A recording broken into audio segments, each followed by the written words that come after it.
ఎక్కడ్రా మీ తొట్టి గ్యాంగ్? ఎవడ్రా నువ్వు? ఈ ప్లేస్ నీది కాదు, ఈ ఏరియా నీది కాదు. నన్నే పేరు పెట్టి పిలుస్తున్నావు? ఎన్ని గుండెలరా నీకు? రే సిద్ధార్థ, నాకు ఉన్నది ఒకే గుండెరా. నీలాంటి బడా రౌడీ షీటర్లకు బుద్ధి చెప్పడానికి వచ్చిన ది గ్రేట్ చంద్రబోస్ని. నాకు బుద్ధి చెప్పడం నీ వల్ల కాదురా బద్మాష్. నీవు నాకు లెక్కే కాదు. తప్పు చేసిన వాడిని ఎవరినైనా ఎదిరిస్తాను, ప్రశ్నిస్తాను. నేను చేసిన తప్పేంటో?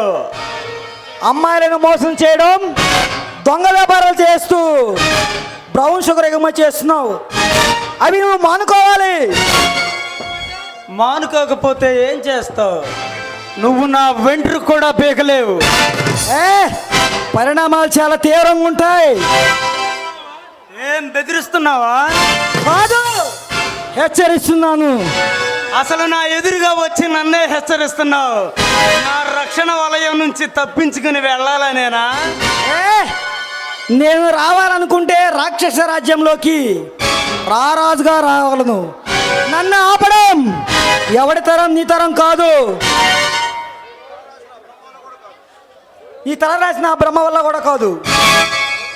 మీకు అంతిమ కాలం సమీపించింది. చూడు, నేను తలుచుకుంటే నిన్ను ఎక్కడే అంతం చేయగలను. అంత శక్తి ఉందిరా ఈ సిద్ధార్థకు.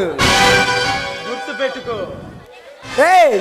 ఈ దేశం కోసం, ఈ ప్రజల కోసం పోరాడుతూ ఎముకలకు కోరికే స్థలిని సైతం లెక్క చేయకుండా తిరుగుతూ నీలాంటి కిరాయి రౌడీలను హంతం చేయడానికి వచ్చిన చంద్రబోస్ని.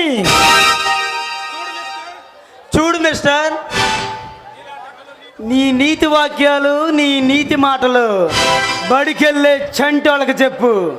అంతేగాని ది గ్రేట్ సిద్ధార్థ కాదు. అవినీతి అధికారులతో చేతులు కలిపి నువ్వు చేస్తున్న నేరాల ఘోరాలు ఆగిపోతే అగ్నికి ఆవుతైపోతావు.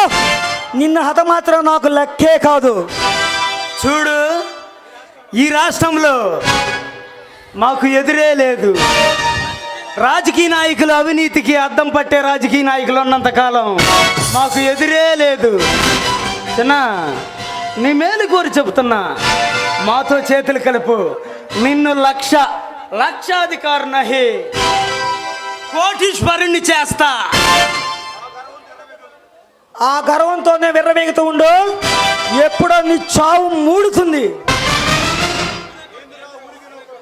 ఏందిరా?